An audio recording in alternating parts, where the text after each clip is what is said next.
जानते हैं।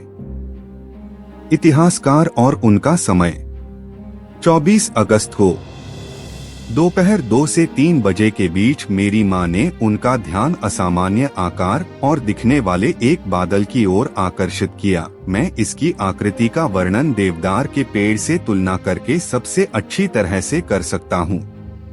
यह ऊपर उठ गया आकाश एक बहुत लंबे ट्रंक पर है, जिसमें से कुछ शाखाएं फैली हुई हैं। इसे देखकर मेरे चाचा के अंदर के वैज्ञानिक ने इसे करीब से देखने का निश्चय किया। प्लिनी द यंगर ने माउंट वेसुवियस के विस्फोट में अपने चाचा की मृत्यु का वर्णन करते हुए 79 3000 ईसा पूर्व से पहले कोई इतिहास नहीं था। शाब्दिक अर्थ में यह सत्य है। अतीत के पुनर्निर्माण के लिए इतिहासकार अधिकतर लिखित दस्तावेजों पर भरोसा करते हैं। 3000 ईसा पूर्व से पहले जहां तक हम जानते हैं, लेखन अस्तित्व में नहीं था। तदनुसार इस समय से पहले की घटनाओं को लिखित इतिहास से पहले पूर्वइतिहास कहा जाता है। मिट्टी और सुमेरियों ने पहली लेखन प्रणाली का आविष्कार किया। सबसे पहले उन्होंने शब्दों को दर्शाने के लिए चित्रलेखों का उपयोग किया। गीली मिट्टी पर खींचे गए छोटे चित्र।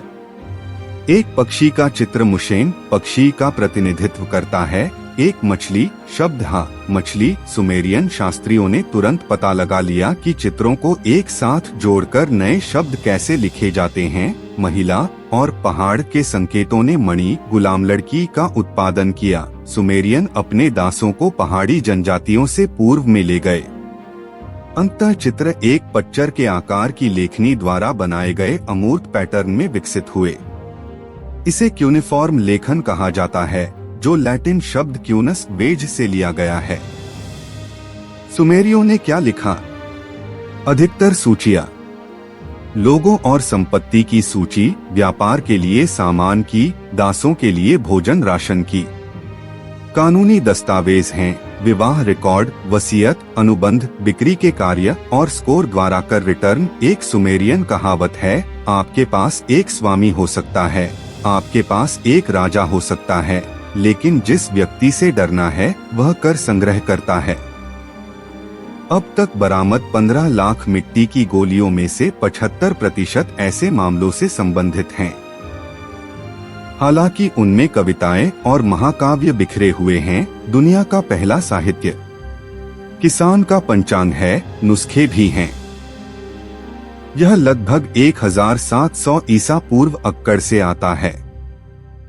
यह तुहु बीट्स के लिए है, बियर में उबले हुए चुकंदर। जब तक आप इसे चख नहीं लेते तब तक इसे मत मारें। और शुरू होता है, तुहु शिरुम सकुम इजिज्मी तुकन लिपिया तनादी तुसम्मत तबौन।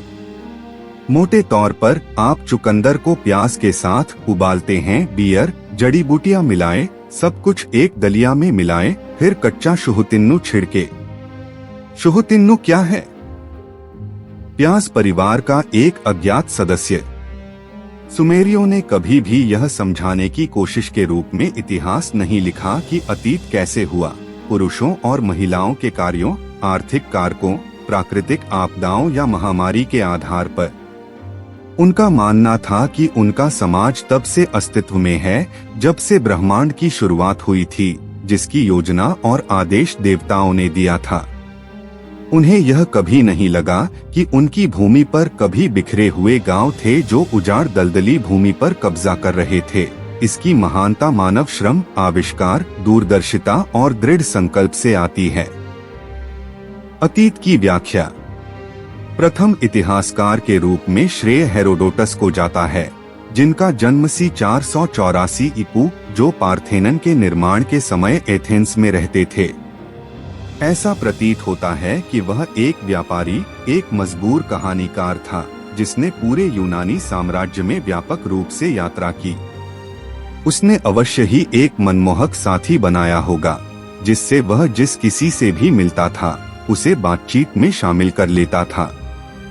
वह बताते हैं, मेरा काम लोगों की बातों को रिकॉर्ड करना है, लेकिन मैं इस पर विश्वास करने के लिए बाध्य नहीं हूँ। आधिकारिक तौर पर उन्होंने फारसियों और यूनानियों के बीच युद्ध का विवरण लिखा। रास्ते में उन्हें प्राचीन मिस्र के धर्म, नील नदी की बाढ़ और मच्छरों से आकर्षित होने का समय मिला, जिस पर वह अच्छी सलाह देते हैं।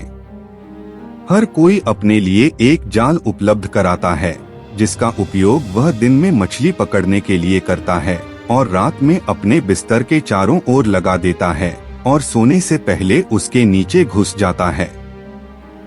किसी के लिए लबादा या चादर ओढ़कर सोना व्यर्थ होगा, क्योंकि मच्छर उन्हें काटेंगे, लेकिन वे नेट के माध्यम से प्राप्त करने का कोई प्रयास भी नहीं करते हैं।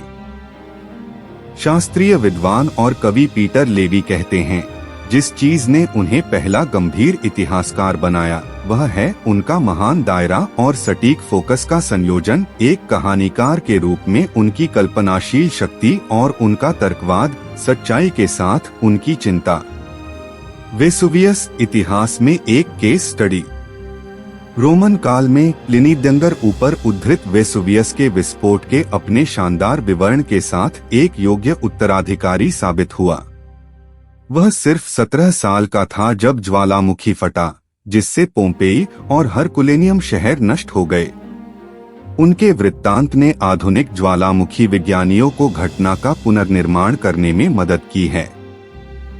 प्लिनी ने उन्हें बताया कि यह लगभग 18 घंटे तक चला।